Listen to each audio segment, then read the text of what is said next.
चलो बच्चों, अब जो है आपको क्वेश्चन नंबर 5 रहा।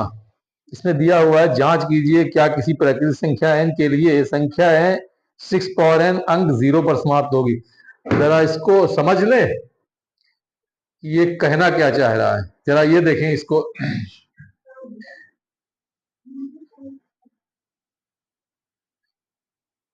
2 इंटू 3 6, 2 इंटू 4 8,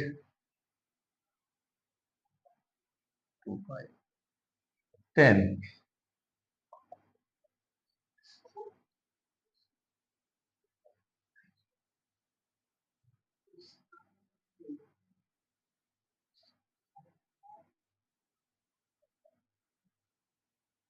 2 9 18।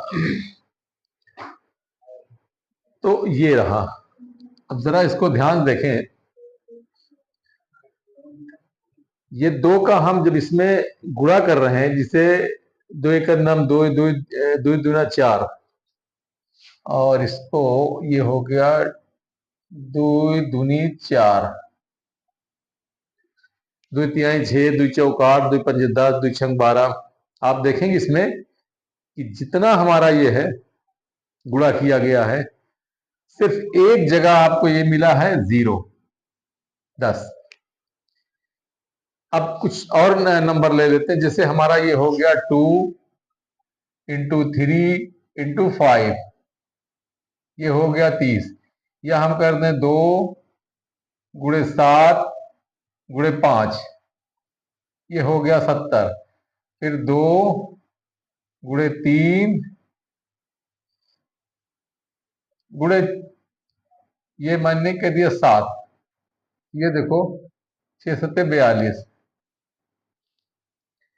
इसका मतलब ये हुआ कि जो भी हम किसी भाज्य संख्या के अगर गुणा करें और उस गुणनफल में अगर 2 और 5 आ गया, किसी भाज्य संख्या के गुणनफल में अगर 2 और 5 आ गया, तो ये बात तय हो गई कि वो संख्या शून्य पर समाप्त हो रही है। देख रहे हैं आप, यहां आपको 2 यहां मिला है और 5 ये है, इधर ये है 2, ये है 5, ये है 2। यहां देखो, यहां 2 तो है उसके मल्टीपल में, गुणनफल में, लेकिन 5 नहीं है।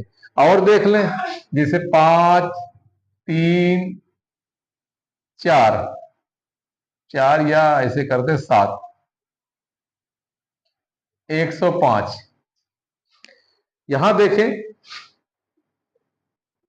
यहां सिर्फ 2 है और यहां सिर्फ 5 है।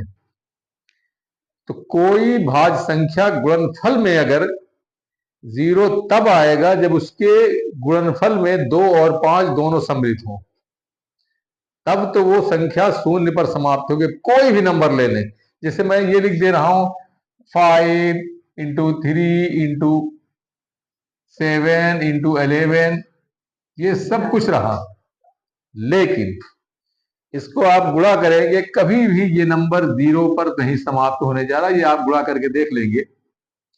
लेकिन अगर इसी में एक हम और लगा दें, 5 लिखा, 3 लिखा और 7 लिखा और 11 लिखा और एक गुणनफल और 2 लगा देते हैं, तो ये संख्या हमेशा, ये जो भी गुणनफल होगा ये 0 पर समाप्त होगा। ये आप गुणा करके चेक कर सकते हैं इसको। तो कोई संख्या शून्य पर तब समाप्त होगी जब उसके गुणनफल में 2 और 5 दोनों हो। अगर ये चीज आप समझ गए हैं, तब इस प्रश्न में कुछ भी नहीं है। अब इसको हम मिटा देते। ये सिर्फ समझाने के लिए आपको बताया था। कोई भी भाज्य संख्या, जो भी भाज्य संख्या रहेंगे, अगर उसका गुणनफल में 2 और 5 दोनों सम्मिलित है, तो ये बात तय है कि वो संख्या शून्य पर समाप्त होगी। अब इस सवाल पर आते हैं। ये अभी आपको समझाने के लिए दिया था। कोई भी नंबर आप गुणा करें, गुणनफल में अगर 2 5 दोनों सम्मिलित है, तो समझ लेना कि वो संख्या शून्य पर समाप्त होने जा रही है, यानी इकाई डिजिट पे उसके 0 आएगा। ठीक। अब आप सवाल की तरफ आते हैं। ये तो रहा हमारा कि आप इसको समझ जाएं। अब देखें, सवाल आपको दिया है कि ये क्वेश्चन है, ये आपको लिखेंगे दी गई संख्या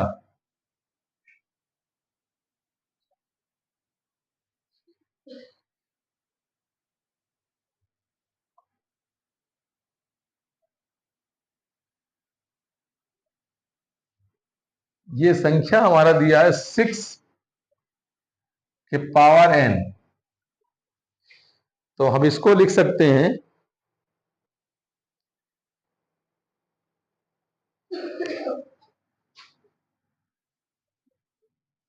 जहां n एक प्राकृतिक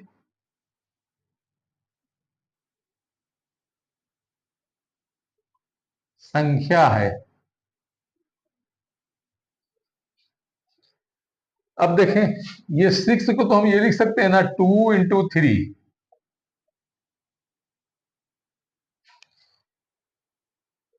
यहां लिखेंगे, अब देखें इसमें 2 है 3 है लेकिन 5 नहीं है कहीं।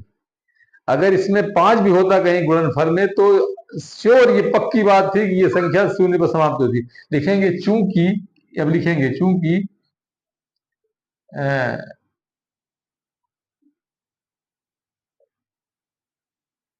में सॉरी के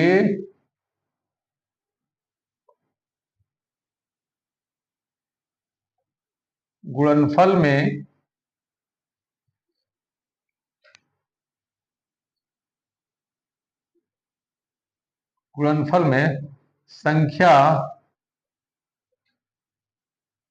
5 नहीं है। और लिखेंगे हम जानते हैं कि किसी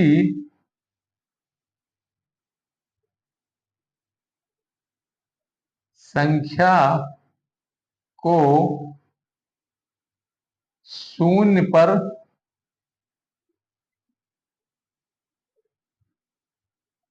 समाप्त होने के लिए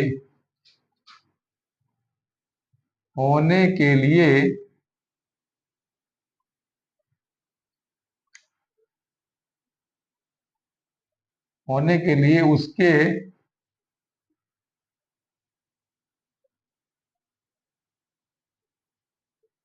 गुणनफल में 2 और 5 का होना आवश्यक है।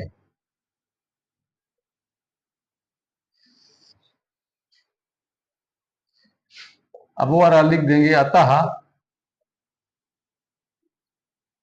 किसी प्राकृतिक संख्या n के लिए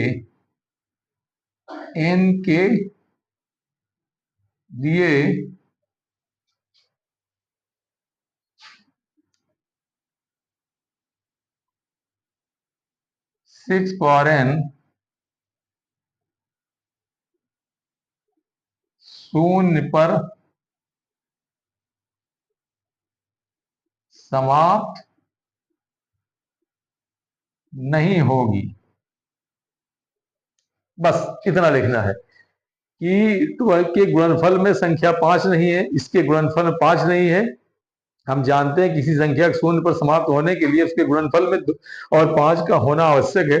अतः किसी प्रकार की संख्या n शून्य पर समाप्त नहीं होगी। बस ये रहा। तीसरा मैंने समझा दिया आपको क्या है कि अगर कोई भाज्य संख्या है उसके गुणनफल में 2 और 5 दोनों हैं तो समझ लीजिए वो संख्या शून्य पर समाप्त होगी, अदरवाइज नहीं। तो ये हमारा पूरा समरी लिख दिया। ये रहा आपका आंसर। अब आप देखेंगे अगला क्वेश्चन। ये रहा आपका 6वां क्वेश्चन। ये आपको दिया है, व्याख्या करना है कि ये संख्या भाज्य संख्या क्यों है। तो बस इसको अब हम मिटा दे रहे हैं इसको। अब आप अगला क्वेश्चन देखेंगे, 6वां क्वेश्चन।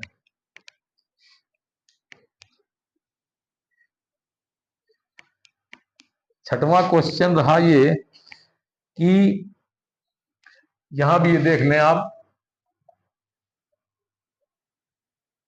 दी गई संख्या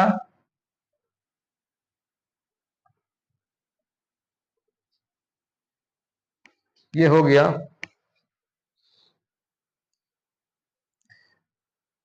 एक हम इसमें दिखा रहे हैं, अगला आप लगाएंगे। ये आपको दिया हुआ 7 इंटू 11 इंटू 13+13, ये हमको दिया हुआ है। और एक दूसरी संख्या भी है, वो आप उसको इसका सेकंड पार्ट खुद लगाएंगे। ये संख्या दी हुई है, तो हम देखेंगे इसमें, हम देखें एक चीज ये है कि 13 इसमें कॉमन हो सकता है, ये 13, और बचा के आपको 7 इंटू 11, और यहां कॉमन हो चुका, यहां बचा 1, तो ये हमारा हो गया 13 गुणे, ये देखें, ये हो गया 11×7=77 और +1, तो ओवरऑल हमारा हो गया 13×78 × 1 है ये। तो इसमें देखें गुणनफल में, इसमें तो और आएगा भी गुणनफल, अगर 78 के करेंगे तो वैसे ये अगर 78 के कर लेते हैं आप, ये 78 इस तरीके से, तो आपको मिल जाएगा 2 2 3 2 9 18, 3 1 9 3 3, ये। तो ओवरऑल अब इसको और ज्यादा करेंगे, 13×78 को आपने किया 2 इंटू 3 इंटू 13, ये हो गया। तो बस आप लिख देंगे, चूंकि इसके गुणनफल में 13, ये संख्या, चूंकि यह संख्या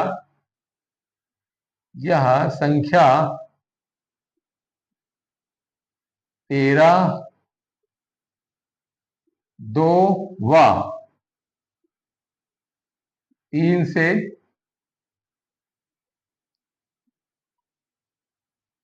विभाज्य है,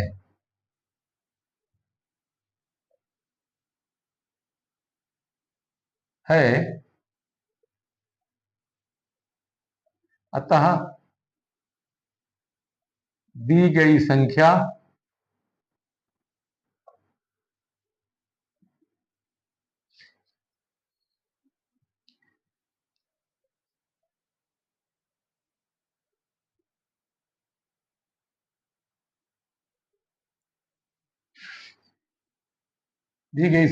एक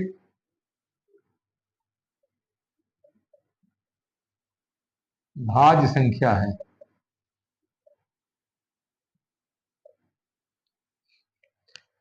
तो ये रहा आपका क्वेश्चन छठवां, इसका सेकंड पार्ट आप खुद स्वयं लगाएंगे।